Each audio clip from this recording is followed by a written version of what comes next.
All right, let's talk about it because it's clear and apparent that Mikel Arteta is soft and he has a soft mentality. Ladies and gentlemen, Arsenal Manchester City 1-1 at Arsenal's home. Now, the scoreline doesn't tell the full game itself. Arsenal played well for 45 minutes, and that's the second half only. Why? Because Mikel Arteta decided to play Merino, Zubamendi, and Declan Rice in midfield, along with a 31-year-old Trossard who is a married man, who is living life, who has kids, who is just not the Trossard of Brighton, and decided to play him as well with a defensive midfield three, and was hoping to win or score, I assume, to win or score in the first half. It's almost as if I'm asking a dog to talk English. That's how stupid it is.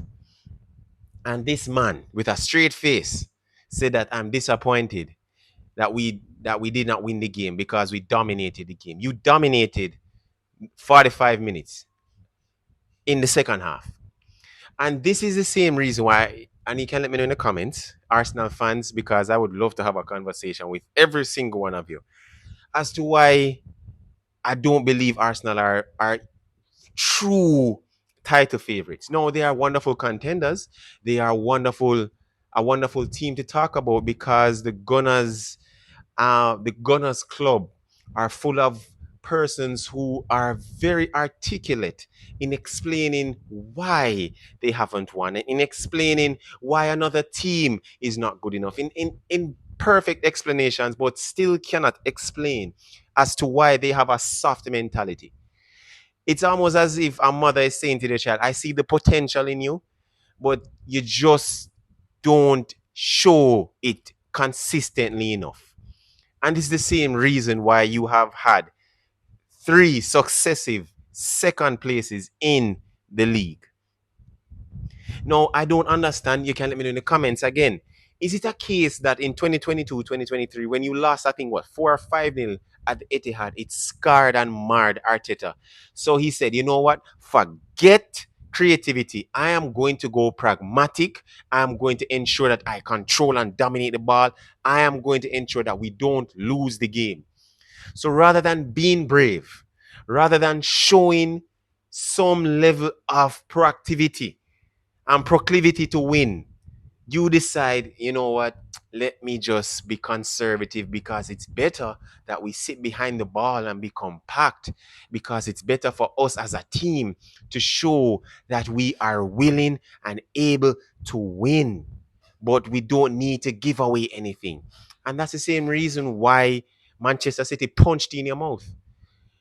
Everybody have tough chat until they get punched in the mouth. Then we see the kind of person you are.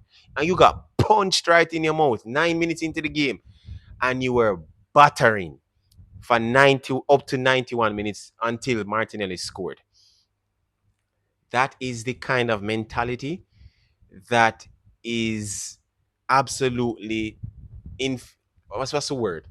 That's more of a fragrance for the Arsenal club, for the Arsenal. The fragrance of conservatism and the lack of bravery. In fact, bravery was shown in the second half. But what happened to the first half? It's criminal. It's criminal to Arsenal fans. It's criminal to just football fans in general that Arsenal has a team that is able to compete with the likes of Barcelona, Real Madrid, Liverpool, PSG in the Champions League, but yet still you have a manager that is conservative. You have a manager that does not want to be brave and show that he is one of the best coaches in world football. And yet still the person who wanted to play for Arsenal, who from childhood begging, hoping to the Lord, doing prayers every single night, let me play for Arsenal, was on your bench beside Bukayo Saka, hoping to play. And is wondering, why can't I start? Well, you see the reason why. Your manager is the reason why. No, we understand that there are risks when it comes on to attacking play. You don't want to be open enough, but sometimes calculated risk is better than no risk at all. Because at the end of the day, it does pay off. It does. Liverpool are proof of it. Liverpool 2-2 at Newcastle, and then boom, he throws on Rio, and Rio scores the winner. It's not just sign of champions, it's a sign or a mentality of I am willing to take the risk. I am willing to put my house on the line because I want to win. And Mikel Arteta didn't show that. And what is even funnier, the fact that Arsenal scored in the 91st, 92nd minute. Martinelli, ladies and gentlemen, Martinelli runs off to celebrate just to equalize. And he has 5 minutes left. I want you to sink in. You are trailing 1-0 and you score and you decide to run off into the corner flag, slide on your knees and celebrate with the fans and pick up the ball out of the back of the net, put the ball in the center circle and go again so that we have enough minutes to go on a charge. And what is even funnier, or the funniest thing, ladies and gentlemen, is that Mosquera comes on when you are trying, you are trying to win the game. What happened to Ethan Wanieri? What happened to Doman? What happened to those attacking players? That's my question. Why is Mosquera coming on? But person are going to say we're trying to keep it good and safe at the back. Well, you are now 5 points behind a team that is not playing their best football. That is absolutely perfect. Perfect. 5 from 5, 15 from 15. And you go to Newcastle the next game away to play a Newcastle team with that played with 10 men against Liverpool and almost won. And almost drew the game against Barca, in a sense. But yet still, you believe that you did the right thing, Mikel Arteta. Listen, as far as I know, this is the best performance I could ask for Arsenal.